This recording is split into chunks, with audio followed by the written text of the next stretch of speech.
நான் உங்கள் விஜே. இந்த வீடியோவில் பார்க்க இருக்கிறது வந்து வீட்டு தோட்டத்தில் இருந்த மரக்கறிகளை வந்து யூஸ் பண்ணி மண் சட்டியில் வந்து என்னென்ன எப்படி சமைச்ச நாங்கள் சாப்பாடு எப்படி வந்தேன்னு சொல்லித்தான் இந்த வீடியோவில் பார்க்க போகிறோம். சில மரக்கறிகள் வந்து வெளியில் வாங்கினது. நீங்கள் இந்த வீடியோவில் பார்த்த மரக்கறிகள் வந்து வீட்டு தோட்டத்தில் ஆஞ்சது.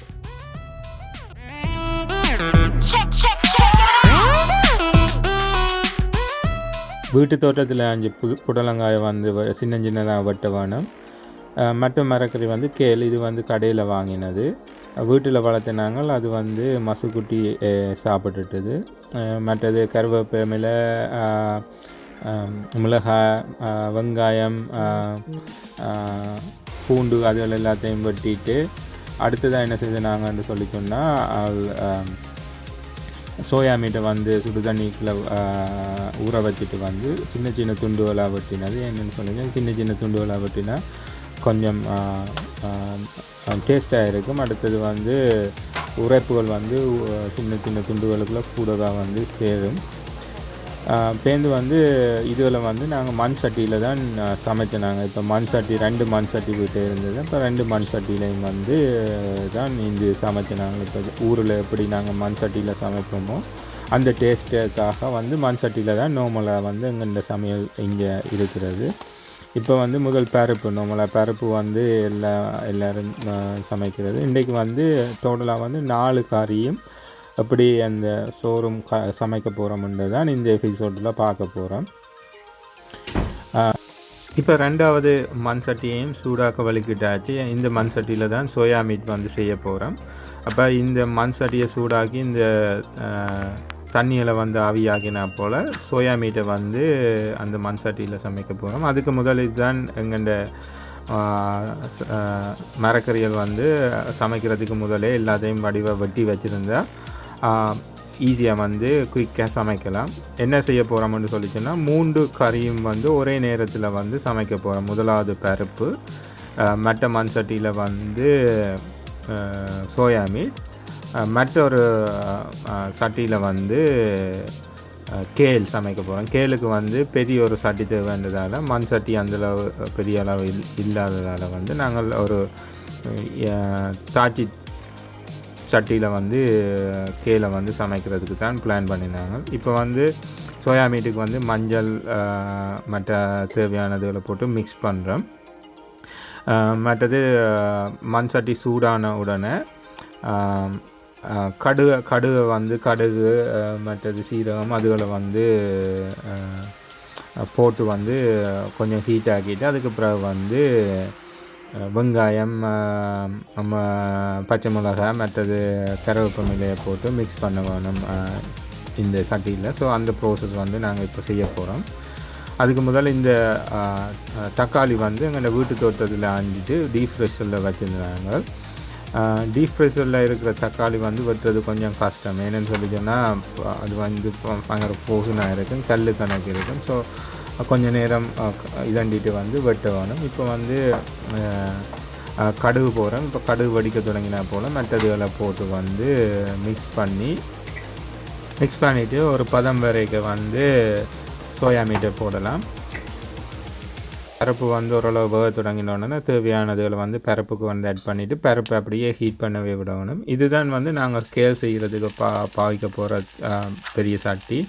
பார்த்திங்களோன்னு சொல்லி சொன்னால் இப்போ வெங்காயம் மற்றது மிளகாய் அதுகளை போட்டு வதக்க வேணும். சோயா மீட் போடுறதுக்கு முதல் கொஞ்சம் வதங்கி வந்தால் போல் சோயா மீட்டை வந்து ஆட் பண்ணலாம். ஸோ கேலுக்கும் அதே தான், கொஞ்சம் எண்ணெய் நல்லா விட வேணும். என்னென்னு சொல்லி சொன்னால் கேல் வந்து வதக்கி தான் செய்ய போகிறோம். கேலை வந்து நல்ல எண்ணெய் விட்டு அதை ஹீட் பண்ண விட்டுட்டு மற்றதுகளை இப்போ பார்த்திங்களோன்னு சொல்லி சொன்னால் வதங்கி வரைக்க வந்து நாங்கள் வந்து இப்போ கருவேப்பிலை போடுவோம். கருவேப்பிலை போட்டால் நல்லா டேஸ்டாகவும் இருக்கும். அடுத்தது கண்ணுக்கு நல்ல மட்டும் சொல்கிறத.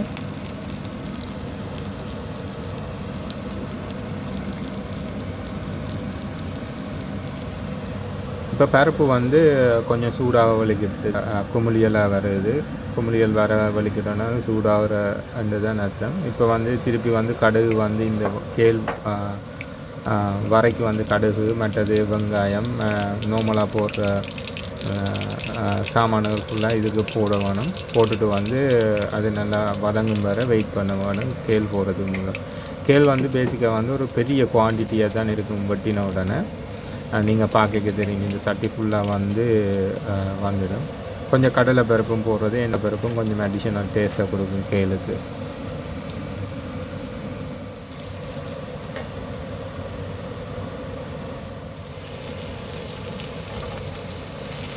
வெங்காயம் போட்டு வெங்காயம் கடலை கடுகு மற்றது சீரகம் போட்டு வந்து பேசிக்காக வந்து வதக்கி கொண்டு இருக்கிறேன். சோயா மீட்டுக்கான வதங்கள் வந்து வதங்கி கொண்டு இருக்குது. பருப்பு ஆல்மோஸ்ட் வந்து பொங்க வலி கட்டுது. பேருந்து வந்து இது கேளுக்கானது வந்து ஆல்மோஸ்ட் வந்து வதங்கி கொண்டு இருக்குது. இப்படித்தான் எஃபிஷியன்ஸாக வந்து 3 கேஸ் பேனரை வச்சு வந்து சமைக்கிறது. இப்படி சமைக்கிறேன்னு சொல்லிச்சுன்னா பேசிக்காக ஒரு 45 to 1 ஹவருக்குள்ள வந்து 4 கறியும் ஒரு சோறும் வந்து வைக்கலாம். ஆனால் முதலே வந்து மரக்கறியில் வந்து வடிவாக வெட்டி வச்சுருந்தா தான் இது 1 ஹவருக்குள்ள சமையல் முடிக்கலாம். இப்போ நாங்கள் வீட்டு தோட்டத்தில் ஆஞ்ச ஃப்ரோசன் தக்காளியை போட்டு வதக்க வலிக்கிறோம். தக்காளி வந்து வதங்கினா போல் நாங்கள் சோயா மீட் ஆட் பண்ணலாம். கேளுக்கான வதங்களும் வந்து ரெடியாகுது. இப்போ பார்த்திங்கன்னா 3 ஒரே நேரத்தில் வந்து செய்து கொண்டு இருக்கிறோம். தேங்காய் பூ வந்து தேங்காய் வேண்டி திருவி நாங்கள் ஃப்ரோசன் பண்ணுறது. இப்போ பார்த்திங்கன்னா ஃப்ரோசன் தேங்காய் பூவை தான் வந்து யூஸ் பண்ண போகிறோம் எங்கள்கிட்ட கறிகளுக்கு. பார்த்திங்களோட தெரியும். இதை வெட்டிட்டு வந்து கொஞ்சம் கொஞ்சமாக வந்து ஒவ்வொன்றுக்கும் போட வரும் தேங்காய் பூ. அப்போ தான் கொஞ்சம் டேஸ்ட்டாக வரும் கறிகள். இது வந்து கொஞ்ச நேரத்தில் வந்து இலகி வடிவாக வந்து ஃபுட்டோட மிக்ஸ் ஆகிடும். கொஞ்சம் பக்க வரைக்கும் அந்த டீப் ஃப்ரோசன் பண்ணி வந்து நார்மலாக வந்து அந்த வெங்காயங்களோட மிக்ஸ் ஆகிடும். ஆல்மோஸ்ட் பருப்பு ரெடி ஆகிட்டுது. சோயா மீட்டான் வதங்கிட்டுது. கேளான் வந்து வதங்கி கொண்டு இருக்குது.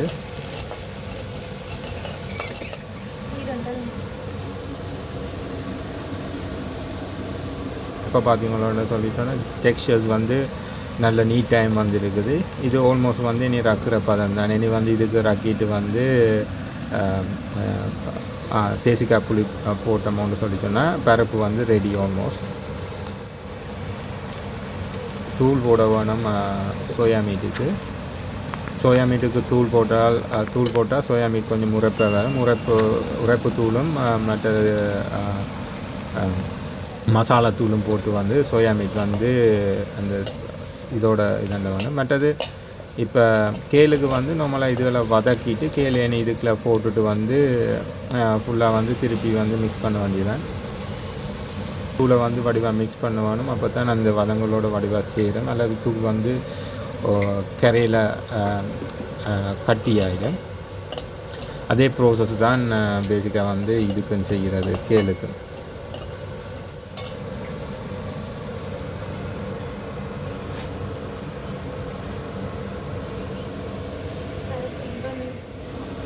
பருப்புக்கு கொஞ்சம் பால் பவுடரும் கொஞ்சம் உப்பும் போடுவானு.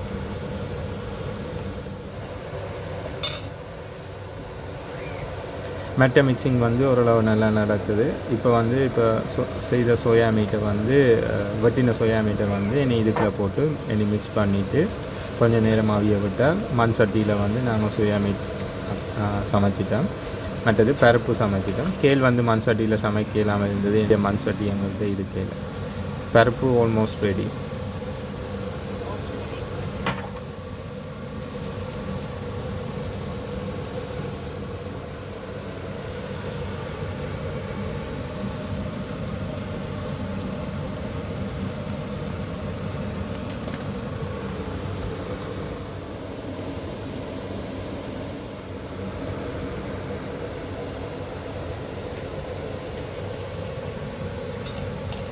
இப்போ வட்டின கேலை கொண்டு வந்து போட போகிறோம். கேள் வெட்டின கேளுண்ட இது வந்து எக்கச்சக்கமாக இருக்கும் இந்த சட்டியில் போட்ட உடனே. ஆனால் கொஞ்சம் வதங்கி வந்த போல் கேள் வந்து ஒரு கொஞ்சம் கேள் வதங்கள் தான் எங்களுக்கு கிடைக்கும் முந்தில் கேள் போட்டாலும். ஸோ கேள் வந்து நல்லது வந்து சாப்பிட்றது. அதில் வந்து விட்டமின் B12 இருக்குதுன்னு சொல்லினேன். இப்போ பேசிக்காக வந்து மரக்கறி எடுக்கிறார்கள் வந்து கட்டாயம் கேள் மற்றது அது அப்படியான சாப்பாடு B12 உள்ள சாப்பாடு சாப்பிட்றது வந்து நல்லது. பருப்பு ரக்கி வந்து சட்டிக்குள்ளே ஊற்றியாச்சு. இப்போ அந்த மண் சட்டியை வந்து நாங்கள் யூஸ் பண்ணி இனி வந்து புடலங்காய் சமைக்க போகிறோம். புடல் வந்து சொல்லுவேன், புடலங்காய் வந்து சமைக்க போகிறோம். இப்போ க்ளீன் பண்ணிவிட்டு இனி நார்மல் ப்ராசஸ் தானே. எண்ணெய் வர்றது இப்போ கடுகு, சீரகம், உள்ளி, வெங்காயம் போட்டு வதக்கிட்டு தேவையான மிக்சிகளை போட்டுட்டு இனி பேசிக்காக வந்து இதுதான் என்ன புடலங்காயை போடுறது. சோயா மீட்டுக்கு தண்ணி காணாமல் வந்தது, கொஞ்சம் தண்ணி எக்ஸ்ட்ராவாக போட்டிருக்கேன்னு சொல்லிட்டுன்னா அந்த மிக்ஸ் பண்ணி அவியறதுக்கு. கேள் வந்து முதல் போட்டதை விட குவான்டிட்டி வந்து குறைஞ்சிருக்கு. மெயின்னு சொல்லிச்சோன்னா இதில் கேளில் உள்ள தண்ணி வந்து ஆவியாக போயிடுது. ஆவியாக போகிறதால வந்து கேள் வந்து கொஞ்சம் குவான்டிட்டியாக தான் இருக்கும்.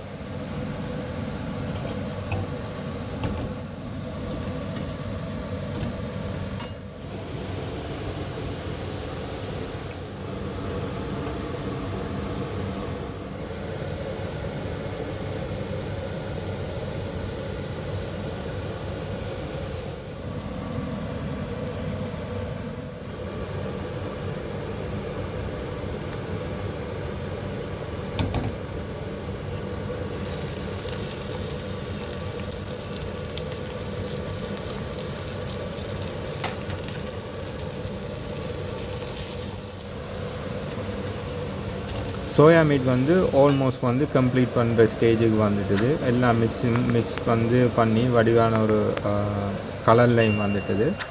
பார்க்கவே டேஸ்ட்டாக இருக்குது. இப்போ பாருங்க, இப்போ எடுத்து பருப்புக்கு பக்கத்தில் ஒரு சட்டியில் வந்து சோயா மீட்டு. இப்போ சோயா மீட்டை க்ளோஸில் பார்த்தீங்களோன்ற தெரியும். போட்ட மிக்ஸ் வந்து சோயா மீட்டோட வந்து நல்லா மிக்ஸ் பண்ணி அந்த டெக்ஸ்சர்ஸ் வந்து நல்ல மாதிரியாக வந்துட்டு இது சாப்பிட நல்லா இருக்குமென்று தான் நான் நினைக்கிறேன். நான் சாப்பிட்டா போல் உங்களுக்கு சொல்கிறேன் எப்படி இருந்தேன்னு சொல்கிறேன்.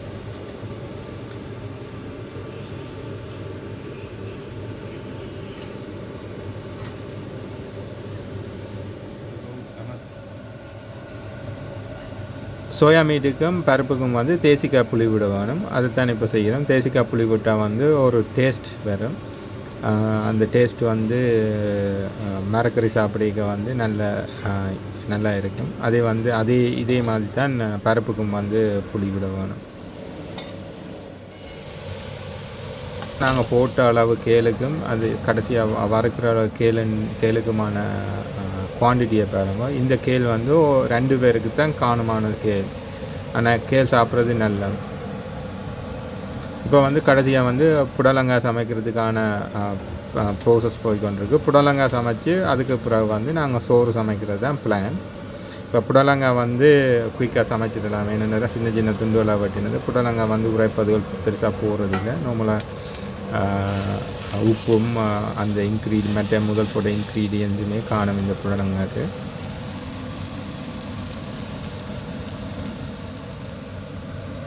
இப்போ கேளை பார்த்தீங்கன்னா கேள் வந்து நல்லா வதங்கி நல்ல ஸ்ட்ரக்சர் லெவலுக்கு வந்துட்டு இந்த கேள் வந்து நார்மலாக டேஸ்டியாக இருக்கும் சாப்பிட்றதுக்கு.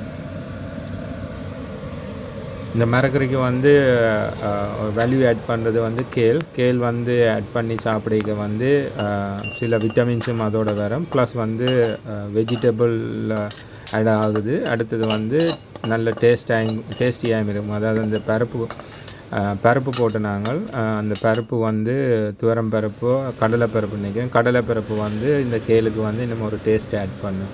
ஸோ இப்படி கேள் செய்து சாப்பிட்டு கொண்டு இருந்தால் விட்டமின் B12 வந்து பாடிக்கு ஆட் ஆகி கொண்டு இருக்கும்.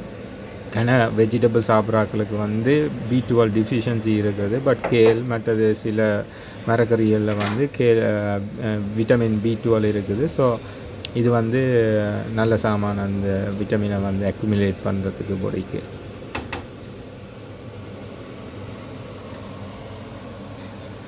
40 மினிட்ஸில் 3 கறி ரெடி ஆகிட்டு. இந்த 2 கறி வந்து மண் சட்டியில் சமைச்சது, ஒரு கறி அதாவது கேள் வந்து ஒரு அங்கே தாச்சி சட்டியில் சமைச்சது.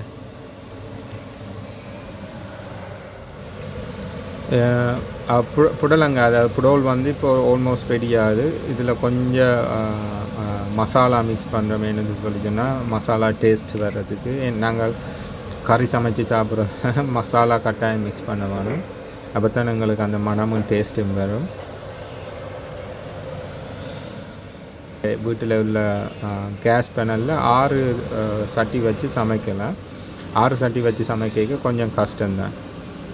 அப்போ என்ன சோறு சாப்பிட போகிறோம்னு சொல்லிச்சுன்னா சம்பா அரிசி. இது வந்து ஸ்ரீலங்கன் மேட்.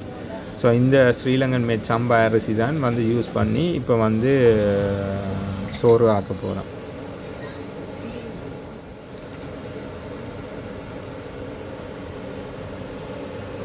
ஆல்மோஸ்ட் 60% கிட்ட வந்து ரெடி ஆகிட்டுது புடோல். சம்பா அரிசியை வந்து கழுவிட்டு தான் அதுக்குள்ளே வந்து நாங்கள் மஞ்சள் மற்றது மணத்துக்கு வந்து ஏலக்காய் மற்றது கராம்பு போட போகிறோம். கராம்பு போட்டுட்டு வந்து சோறு சமைக்க ரெடியாக போகிறோம். Roll ready ஆகிட்டுது. 4 கறி வந்து ரெடி ஆகிட்டுது. இந்த 4 கறி தான் இன்றைக்கே சாப்பிட போகிறோம். இந்த 4 கறியில் வந்து 3 கறி வந்து மண் சட்டியில் சமைச்சது.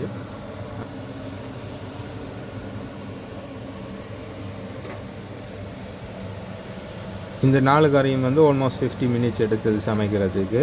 அடுத்தது ஈஸி ஸ்டெப் தான். இப்போ சமைச்ச இடங்களை வந்து இனி க்ளீன் பண்ணிவிட்டு அடுத்ததாக வந்து சோறு சமைக்கிறது தான் அடுத்த ஸ்டெப். இது வந்து ஒரு சமைச்ச இடத்தை க்ளீன் பண்ண ஒரு 5-10 மினிட்ஸ் எடுக்கும்.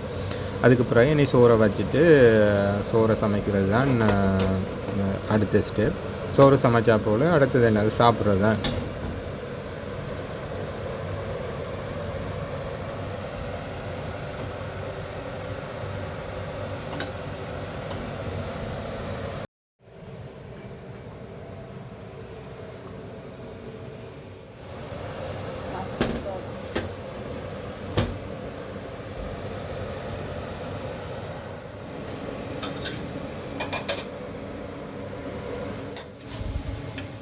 இப்போ வந்து மஞ்சள் சோறு ரெடியாக போகிறோம். இப்போ வந்து என்ன செய்ய போகிறோம்னு சொல்லி சொன்னால் வெள்ளைச்சோறை வந்து ஹீட் பண்ணி கொண்டு கேட்க ஒரு ஏலக்காய் 2 ஏலக்காயும் கருவாப்பட்டையும் கொஞ்சம் மஞ்சளையும் தூவி விட்டால் சரி.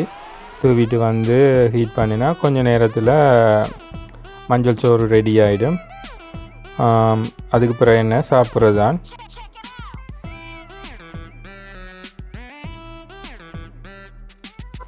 சாப்பாடு ரெடி. 3 கறி வந்து எங்கண்ட சட்டியில் சமைச்சது, ஒரு கறி வந்து கேள் வந்து வறுத்தெடுத்தது. இப்போ சாப்பாடு வெஜிடபிள் சாப்பாடு ரெடி. இனி சாப்பிட்றதான். சாப்பாடு வந்து நல்ல டேஸ்ட்டாக இருந்தது சாப்பிட்டா போல். வேறு என்ன, உங்களுக்கு இந்த வீடியோ பிடிச்சிருந்தா லைக் பண்ணுங்க, கமெண்ட் பண்ணுங்க, ஷேர் பண்ணுங்க உங்களோட ஃபேமிலி அண்ட் ஃப்ரெண்ட்ஸோட. மற்றது சப்ஸ்கிரைப் பண்ணுங்கள் இந்த சேனலுக்கு.